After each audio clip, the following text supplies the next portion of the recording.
नमस्कार दोस्तों, मैं हूं सोमनाथ पटने, हिंदी अध्यापक संत Tukaram national model school Latur से आपके लिए व्याकरण का एक नया टॉपिक लेकर आया हूं जिसका नाम है वाक्य। वाक्य पढ़ना बहुत ही महत्वपूर्ण है। क्यों?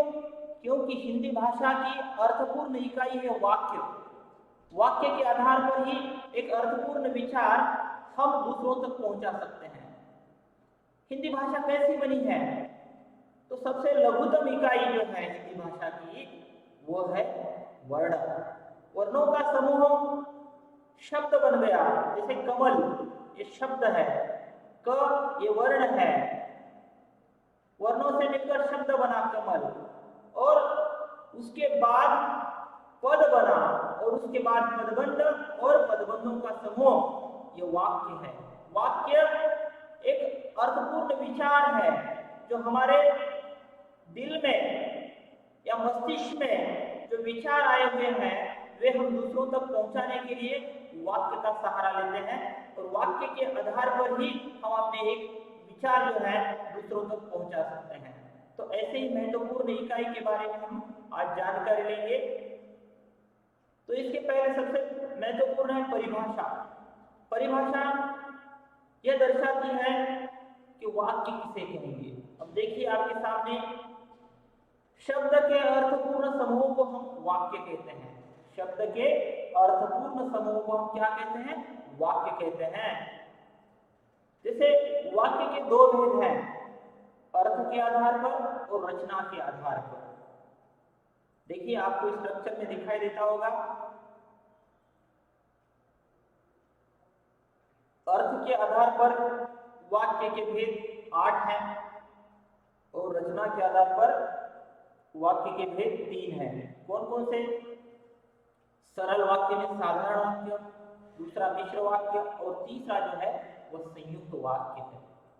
चलिए हम देखेंगे, आगे चलिए।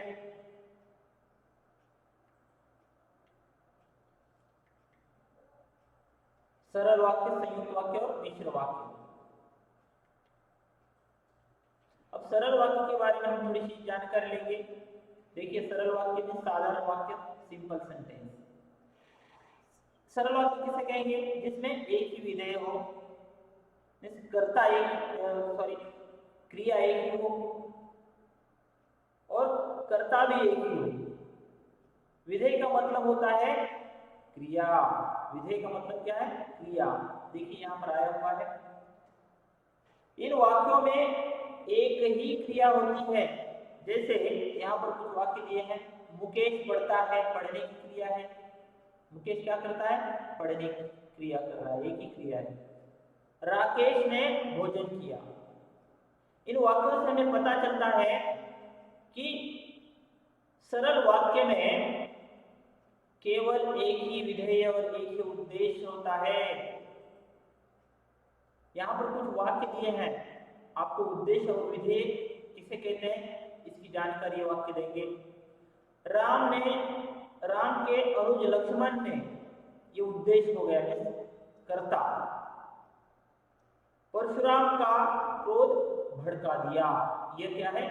क्रिया है, विधेय है। क्या किया है लक्ष्मण ने?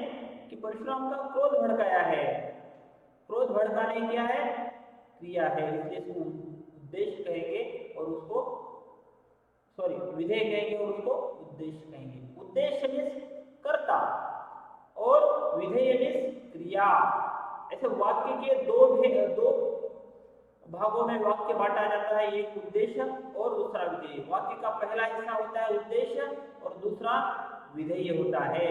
पहला कर्ता होता है और दूसरा क्रिया होता है। दूसरा वाक्य देखिए, रंग बिरंगे फूल, यह उद्देश्य है, सभी का मन मोह लेते हैं। उसके बाद अगला वाक्य देखिए, पुलिस की वर्दी में आए आतंकी।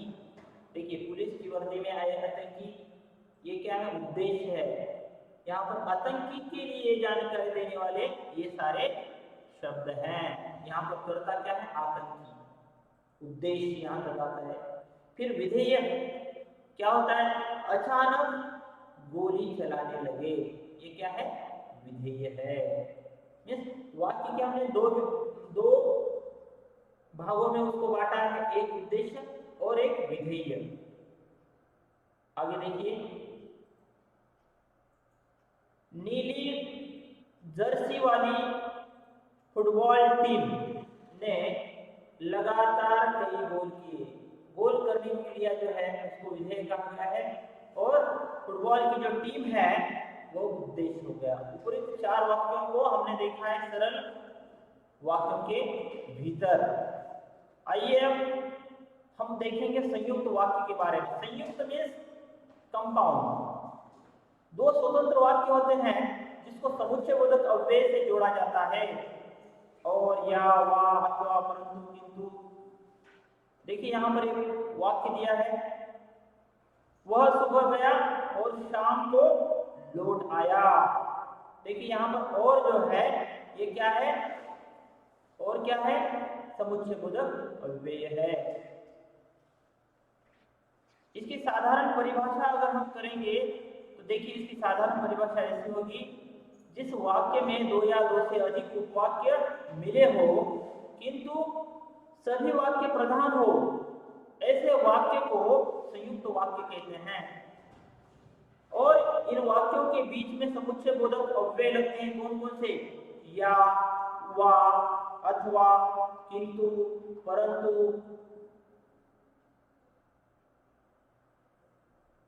आदि से जोड़ा जाता है।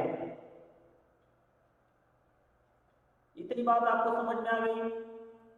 अब चलेंगे हम आगे मिश्र वाक्य की तरफ।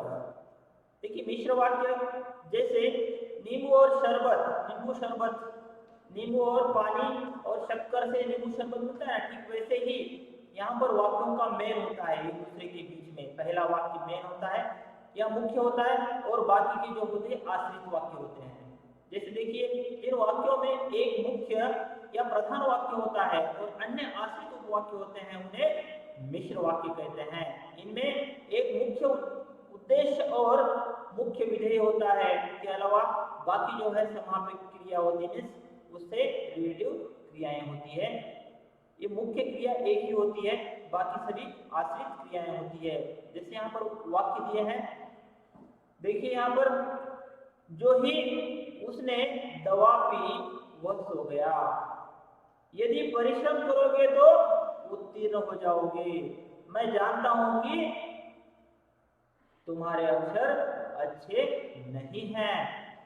इस प्रकार के कुछ वाक्य इसमें आएंगे। साधारण भाषा में अगर मिश्र वाक्य की परिभाषा करनी है, जिस वाक्य में एक से अधिक वाक्य मिले हो किंतु एक प्रधान उपवाक्य तथा शेष आश्रित उपवाक्य हो, उसे मिश्र वाक्य कहते हैं। जैसे सफल वही होता है जो परिश्रम करता है। और ये जो मिश्र वाक्य बनाते समय हमें इन चीजों का ध्यान देना चाहिए। देखिए ये शब्द आते हैं मिश्र वाक्य में, कौन कौन से? वैसा, जैसा, सो, जिसकी, उसकी, जहां, वहां, जब, तब, जैसी, वैसी, आदि, तो, जब, तब, जिन्हें, उन्हें आदि से वाक्य को जोड़ा जाता है। देखिए आज हमने रचना के आधार पर वाक्य के 3 भेद देखे हैं, सरल वाक्य, मिश्र वाक्य और संयुक्त वाक्य। अब अर्थ के आधार पर जो वाक्य के 8 भेद हैं वे अगली तासिका को हम देखेंगे, जैसे कि विधानवाचक, इच्छावाचक, आज्ञावाचक, निषेधवाचक, प्रश्नवाचक, विस्मय आदि बोधक, संकेतवाचक और संदेहवाचक। इन वाक्यों के बारे में हम अगली तासिका में पढ़ाई करेंगे। धन्यवाद।